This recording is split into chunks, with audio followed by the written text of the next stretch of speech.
Good afternoon, everyone. Welcome to Wharf final results presentation. I am Angela Ng from IR team. You can download the presentation from the QR code displayed on LED wall. Our management today, including Mr. Stephen Ng, Chairman and Managing Director, and Mr. Horace Lee, Director. We will start with a PowerPoint presentation and then open the floor to the analysts for a Q&A section with the management. The theme for the presentation is top-line challenges remain hard. Now let's take a look at the results highlights. Global economic and geopolitical uncertainties continue to pose challenges for the economy of Hong Kong and mainland China. In such operating environment, group revenue decreased by 3% to 12.9 billion. Revenue from Hong Kong IP, representing 81% of total, declined slightly by 1% to 10.5 billion. In response to unfavorable interest rates, our financial priority in the past few years has been the management of debt and borrowing costs.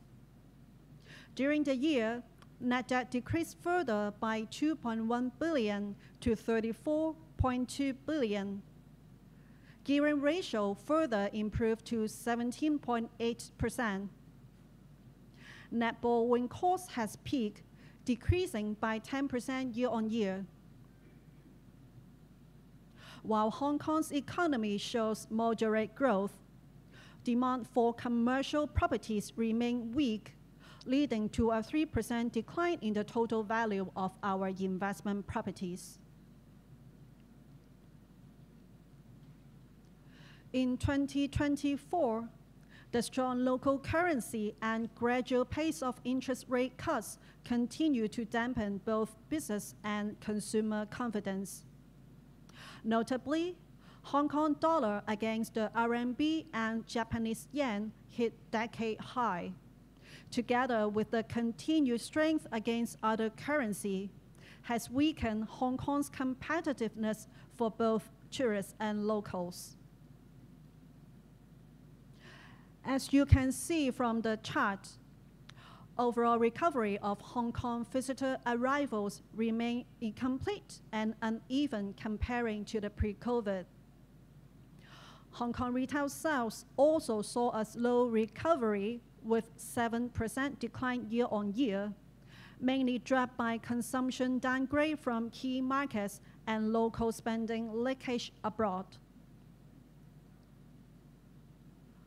Under the weak market conditions, our Hong Kong IP revenue declined by 1%, but OP margin maintained relatively stable under our effective cost controls. Retail rent was dragged by weaker retail sales. Meanwhile, office rent remained weak, but it was partially offset by the improving occupancies among our office portfolio. To support sustainable value creation of our IP and hotel portfolio, the group has been taking an incremental approach and invested 4.6 billion in total since our listing in 2017. This investment includes the addition of Ocean Terminal Extension, the office conversion from Hampton Court service apartments, and the recent strategic realignment of global brands on Canton Road frontage with the additions of multi-story maisons, which have together solidified the leading position of our iconic properties. At the same time, we consistently enhance our brand value through proactive brand portfolio management. Thanks to our proven track record and strong relationship with best-in-class brands, Harbour City welcomed the duplex expansion of Celine while Louis Vuitton is set to expand to 4 stories in the second quarter this year. Meanwhile, Louis Vuitton at Times Square opened earlier this year, and Loewe has committed to increasing its space. A series of promotional activities have also been launched to capture foot traffic and stimulate consumer spending. On the office front, in light of the high market vacancies, we maintain competitiveness by offering flexible lease terms and accelerating premises improvement. As a result, our office portfolio occupancy increased to 90% by year-end. Now, let's take a look at the financial highlights. Group revenue and operating profit declined by 3%.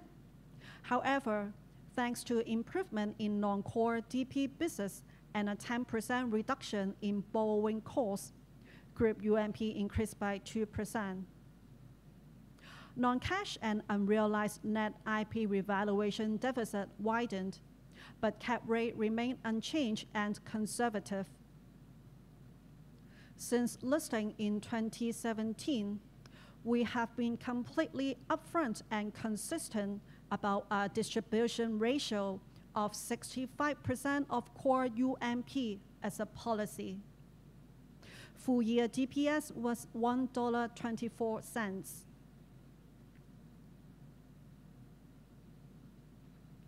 The group maintained a sound financial health with Moody's A2 rating.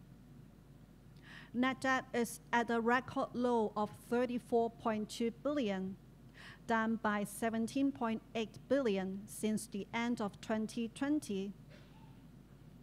Average interest cost was 5.6%. With this rate, 17.8 net debt reduction would have saved $1 billion of interest every year. In view of the high rate environment, our floating rate debt further reduced to 80%. Interest cover stands strong at 4.7 times. In the following slides, we will walk through the performance of Harbour City, Times Square, and the hotel portfolio. First, Harbour City, which accounts for 70% of group revenue. Harbour City continued to receive stable demand backed by critical mass and location advantage. Overall revenue increased by 2% to $9.1 billion. Retail occupancy was healthy at 94%. Office occupancy rose to 90%, mainly driven by the expansion and commitments from finance and insurance companies. As the largest and most diverse shopping mall in Hong Kong, Harbour City maintained a steady and balanced mix of trades that caters to both local and tourists. Retail rental increased by 2% to $5 billion. Canton Road frontage now features 16 best-in-class luxury brands, including the addition of Fendi. And inside Harbour City, we also welcome the expansion of debut of various global brands and F&B outlets. Moving on to Times Square. We continue to refine its tenant mix to enhance competitiveness. The mall has been enriched by the most popular luxury brands, while the upper floor will feature more experiential retailing and trendier dining options. On the other hand, office occupancy improved by 3 percentage points from the end of June to 90%, driven by tech, media, and financial companies. Then we will switch to our hotel portfolio, which includes the 3 Marco Polo hotels on Canton Road and the Murray under Niccolo brand. The Murray, which is where we are today, has been awarded Forbes Travel Guide 5-star for 3 consecutive years in 2024. Through consistent service excellence, our hotels maintain steady occupancy rates, but the overall industry is experiencing a decline in room rates, largely due to intense regional competition and price-sensitive travelers. To encourage repeat visits, we have launched a cross-hotel rewards program along with attractive package deals.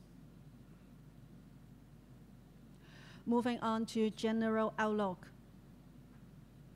A full market recovery remains uncertain as concerns about looming trading wars and unfavorable interest rates and currency persist. However, the central government's substantial stimulus packages, along with the Hong Kong government's ongoing efforts to attract quality visitors, may help revitalize the market once cyclical factors improve. In the last part of the presentation, I will walk through our efforts in ESG. We have formulated the 2030 targets, which are on track. Additionally, we are developing new carbon reduction targets in accordance with SBTi criteria. Our efforts have earned a strong ESG ratings, including A rating from MSCI ESG assessment. In recent years, Times Square has earned both LEED Platinum and World Health Safety certifications. Up to the end of 2024, an accumulated total of 11.1 billion sustainability-linked loan has been arranged. Energy-saving initiatives are actively adopted and pursued across our IP portfolio and Star Ferry. Youth development is also our key focus, and we are dedicated to various business in community initiatives, including our flagship Project We Can. Continuous efforts were also made on promoting corporate governance, talent development, and workplace safety. That concludes my presentation. We will now proceed to the Q&A section. A quick housekeeping note for the analysts before we begin. If you have any questions, please raise your hand. Our hotel staff will provide you with a microphone. And please identify yourself and state the organization you represent before asking the question, if I did not do so. You may feel free to ask no more than 2 questions each time. Now, may I invite Mr. Ng and Mr. Lee to come to the stage, please.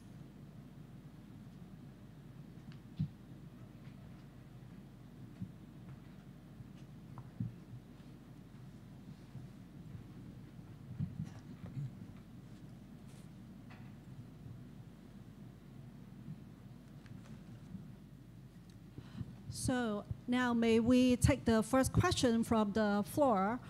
Cindy from Citi. Hi, management. Thanks for this opportunity. 2 questions from me. One is on retail. So we see from results that second half 24 seeing some more challenges in retail comparing with first half. So would you mind sharing with us the reversion in retail sales performance in the second half last year? We remember first half we see still positive reversion in Harbour City. So how did second half performance been doing? And what's your initial outlook for 2025? Say, do we see sentiment improve in the first 2 months? So still quite challenging. This is the first question. And the second question is actually on the retail occupancy. So obviously occupancy is still very healthy, but we see some fluctuation at both Harbour City and Times Square retail.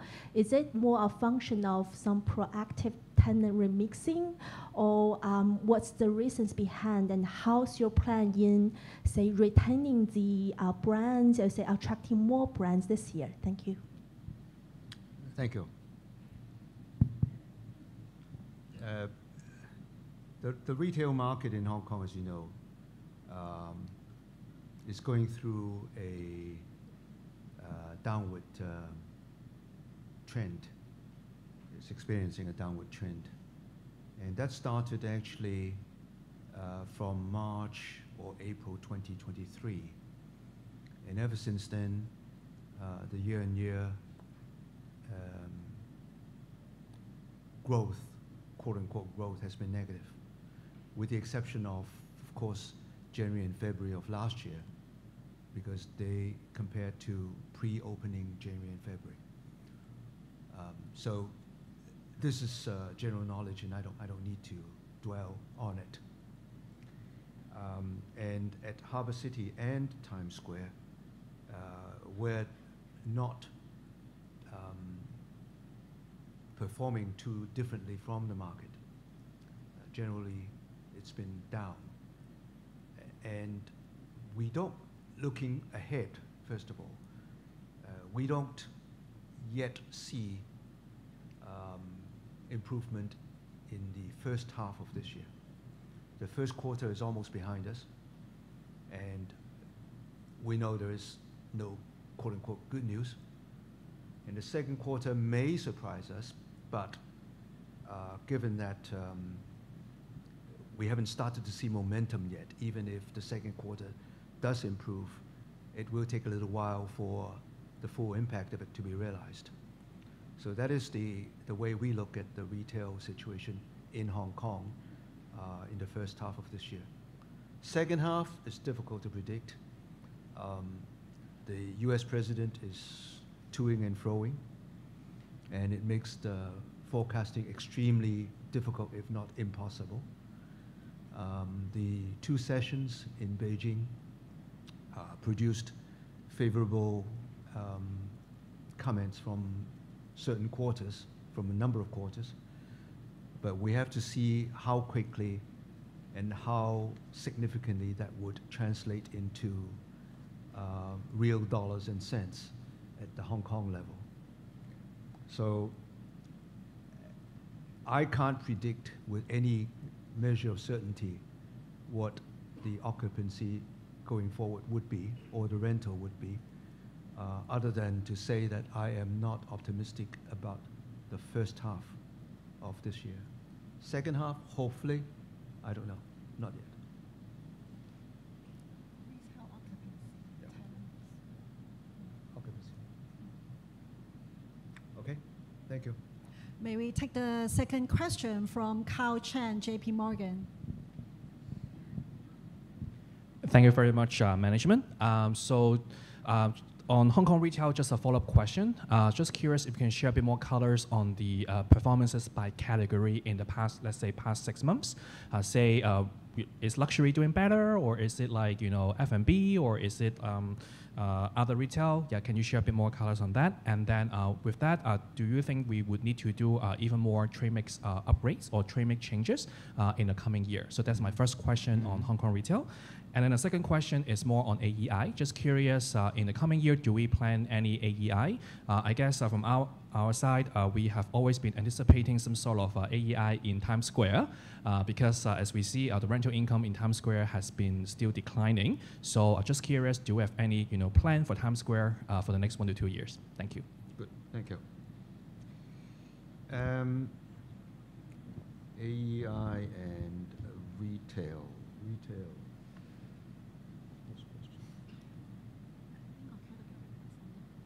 Okay. There is no marked difference between categories, so to speak. The difference is actually within each category. Some retailers within each category perform better than others. Uneven performance It depends on the brand. Some of the brands are doing very well, others are lagging quite far behind. But on average, there is no marked difference between, for instance, luxury and non-luxury. A good example is along the Canton Road front. We talk about 16 shops, and those 16 collectively perform similarly as the rest of the mall. So that's probably the best way to answer that question. For AEI, we do have some schemes which we're still trying to finalize for Times Square. Yes, we will be investing. The question is, what is the best scheme to make the investment worth every dollar of it? And hopefully sometime within the next, the rest of the year, we'll be able to finalize it and implement it. In the meantime, we're doing taking smaller steps. We're bringing back some tenants that would help us to reboot retail sales. But those are relatively small steps at this stage. The bigger plan is still in the making. Okay. Thank you. May we take the next question from Raymond Liu, HSBC. Thank you, management, for taking my questions. Maybe I have 3 questions I want to ask. Maybe the first question actually want to reconcile the current situation in the high-end retail market in Hong Kong. Because if you look at the overall market, we actually saw that some of the top luxury brands do re-expand in a couple of shopping malls, including the Times Square. What you just mentioned in the Harbour City also saw some expansion here. But the overall retail market has been quite challenging. Can you share with us and connect the dot with us and as well as the investors? That's the first questions. And the second question is actually about fixed rent as well as the turnover rent of your shopping malls here.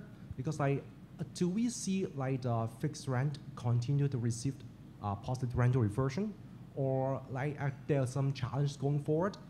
That were the second questions. And the third question is actually would be related to the second half. The chairman just mentioned, hopefully to be a bit better.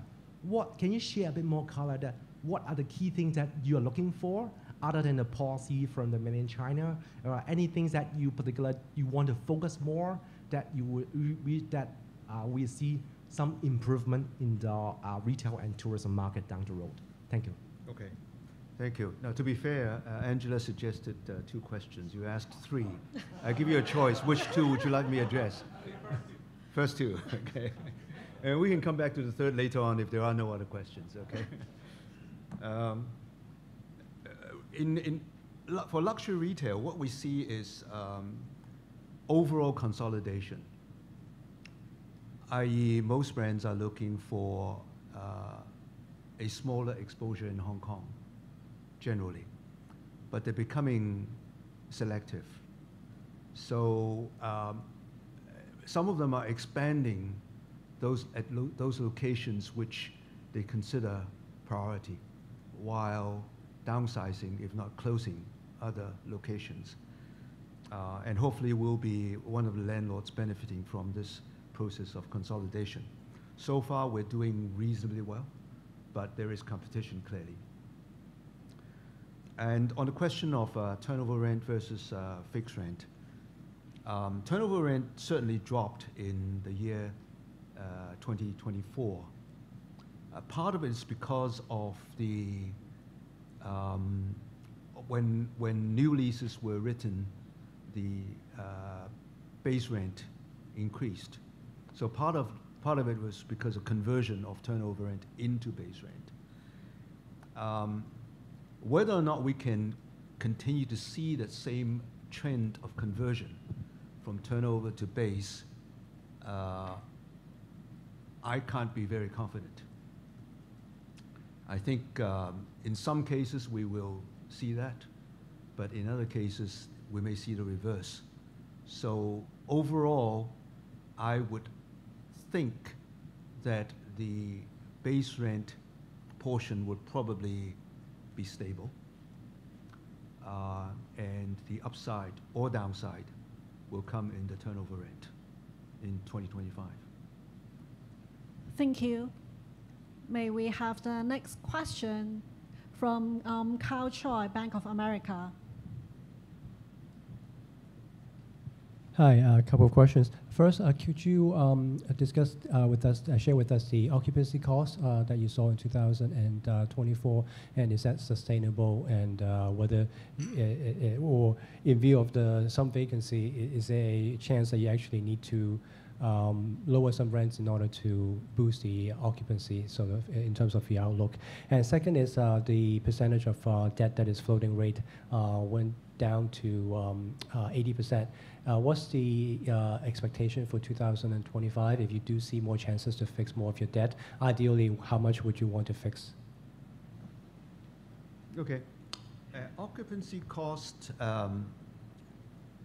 is a little bit higher than what it was a year ago. And Harbour City's occupancy cost is, we're doing just about 20% overall. And Times Square is not too different either. That's because of rental adjustment.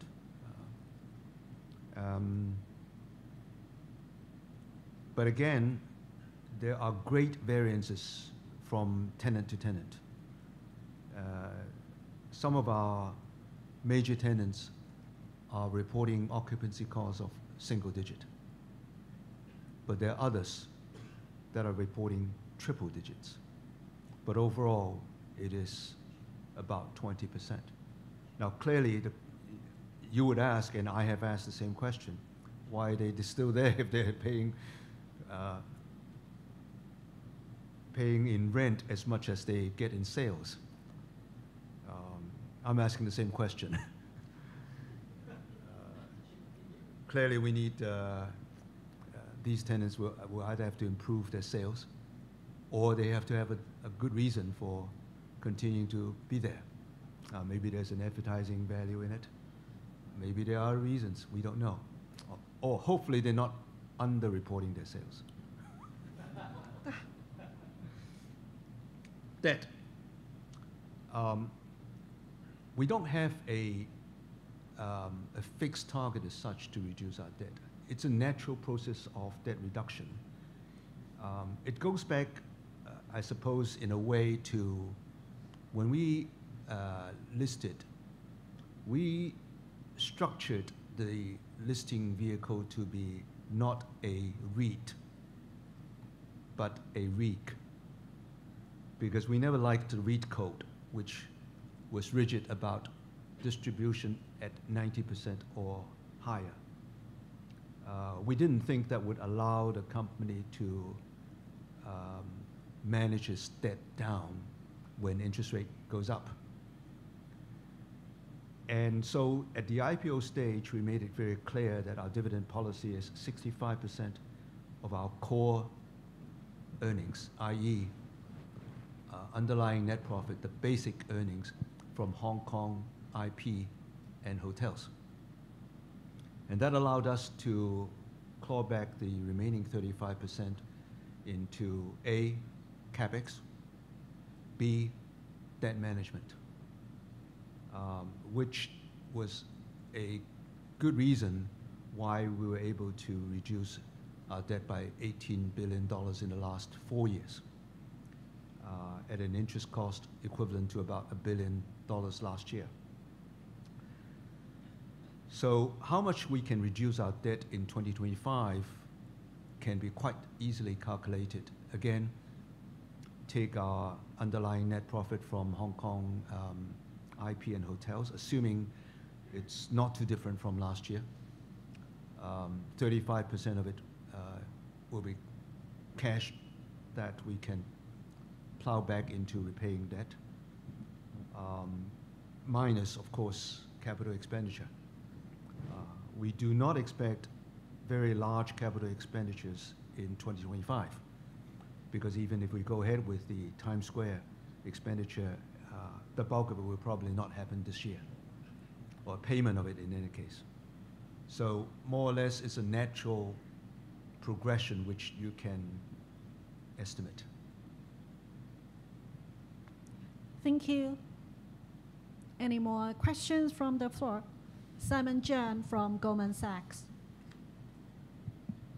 Thanks for the presentation. I just broadly wanted to get a sense what you are seeing in your shopping mall, because I think your competitor mentioned that 85% of the tenant sales is coming from locals. For example, I think that was in the briefing that Hong Kong Land mentioned about the landmark properties. And for your property, I'm not sure whether you have any number that you can share, and also on your membership program, like VIC program, what sort of spending are you seeing? And then related to that, I do remember back in the COVID period, you spent quite a bit of money to give out coupon and all those. Given the backdrop that you're seeing, are you seeing the need to do so again? Thank you. Right. We don't have a scientific number about what proportion of our retail sales come from locals versus non-locals. But we have a reasonable guesstimate that at Harbour City, up to 50% of it is generated by visitors, and a lower proportion at Times Square, probably less than a third.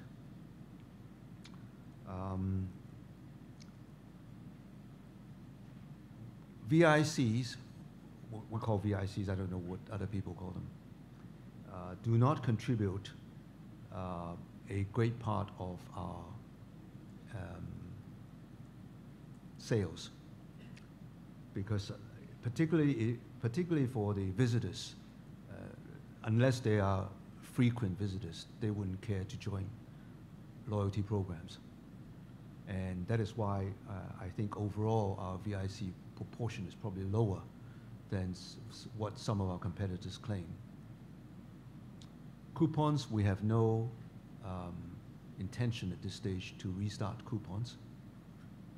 It was a costly program, as you pointed out, and it was a program we used in exceptional times, and I don't think we're in exceptional times again yet. Thank you. And then we will have the question from Raymond Chang of CGS. Hi, management. Can I have some color about your shopping mall foot traffic, especially after the Shenzhen government, right? They relaxed the multi-visit visa. So how's the foot traffic, especially in January and February? And also any changes for those your shop tenant sales, whether it's high end or F&B better? So this is my first question. And the second question, Hong Kong new stadium just opened, right, recently. Any expectation whether you guys expect, say, given those are concert, right? Those are big event could potentially bring some high spending customer. Do you think your shop, your mall could be benefited? Thank you. Right. Yes. Footfall has certainly increased. The number of visitors into Hong Kong has recovered, although overall there's still something like 30% below 2018. The recovery is not yet as healthy as most of us would like to see. But compared to even 2023, the numbers are higher. And we see that in our malls as well. Unfortunately, they're not translating into commensurate improvement in retail sales, implying the per capita consumption has dropped.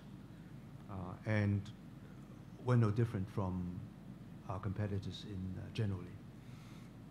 The opening of the sports park in Kai Tak is obviously a stimulus for the hospitality industry in Hong Kong. First of all, we do hope that the hotels will benefit. Our hotels are beginning to see a little bit of that, but it's still a little early to be too definitive about it.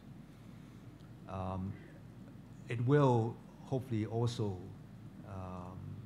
benefit the retail trade. A slight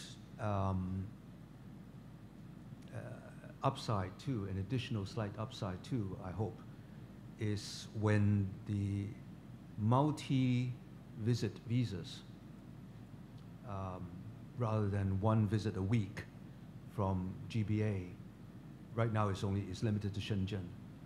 Now when that's extended beyond Shenzhen to the other GBA, some of the other GBA cities, if that happens, hopefully we'll bring more visitors from those cities as well. And hopefully too, because those cities are a little farther away, they would tend to stay in Hong Kong rather than go back the same day. But all of that is, at this stage, hypothesis. Whether or not other cities will be added and when, we don't know. Which is why I can't be too optimistic about the first half of this year. Second half is anybody's guess. Thank you. And then we will have the next question from Percy, DBS. Hi, management. Thank you for taking my question. This is Percy from DBS. Just one question regarding your equity portfolio holding. I recall previously we have actually sold on a portion of our equity portfolio and to reduce our debt. Just wondering what is your view on the current positioning? Is there any chance that we could replicate as well as to reduce our debt as well? Thank you very much. Yeah. Right. It was in 2023 when we sold a significant portion of our investments. And the purpose was to deleverage. And that's exactly helped us to reduce our, not only our debt, but also our interest cost. What we sold at that time was primarily lower yield equities. And what we have kept are the higher yield equities, high enough to result in a slight positive carry. Now, if they were also negative carry, we would have considered liquidating some more. But to the extent that they are slightly positive carry, we can afford to hang on to them. And hopefully when interest rate falls further, the positive carry will become bigger. Thank you. And then the next question from Mark Leung, UBS. Yeah, thank you, management, for taking my questions. I have three questions. I think the first one is regarding on the Hong Kong visitor mix. So I think everyone knows that the mainland maybe visitation has not gone back to pre-COVID level, and the per capita spending is quite weak as well. But on the positive side, we have seen the non-Chinese visitors actually has growing pretty strong. And according to the Hong Kong government, their per capita spending is even higher than the mainland. Just want to check if management see any tenant mix reshuffle needed for both of our tourist district mall in Harbour City and Times Square. I think that's the first question regarding on the tenant mix. And second question is regarding on the competitions regarding to our neighbors, Shenzhen. I recorded in early December last year, Shenzhen has allowed Man Kam Toad to allowing Hong Kong residents to have a tax refund after they shopping in mainland China. How do management view that the possibility for rollouts on the other land ports in Hong Kong? I think that's the second question. And what is our impact for the Hong Kong retail market in general? And thirdly is maybe I should wait on this Thursday, but I would like to check with management is for 2025, for the Hong Kong retail and China retail outlook, because we have both operations in both regions, right? Which regions you think will outperform in this year? Thank you. Thank you. Well, first of all, again, the rule is 2 questions. And it's convenient for me to defer the second question, given that it would be price sensitive. could be price sensitive. We haven't announced for the other company yet. So I'll deal with the first two questions. Visitor mix.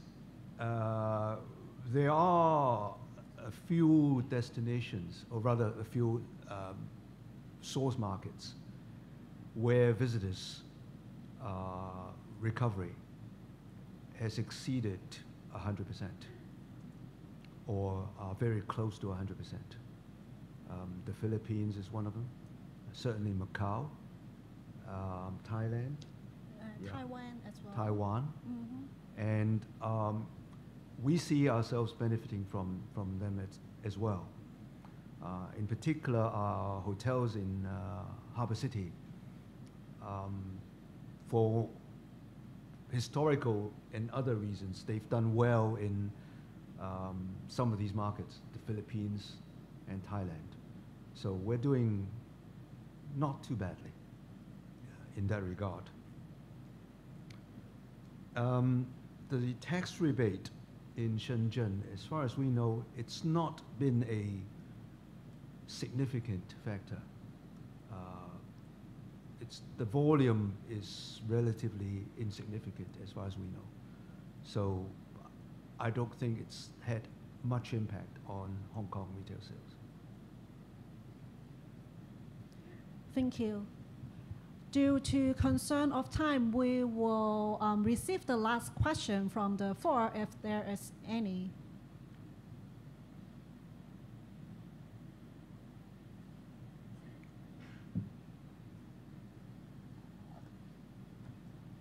Thank you. So I think we can conclude my briefing here today. We wish you a nice evening. Thank you for joining. Thank you.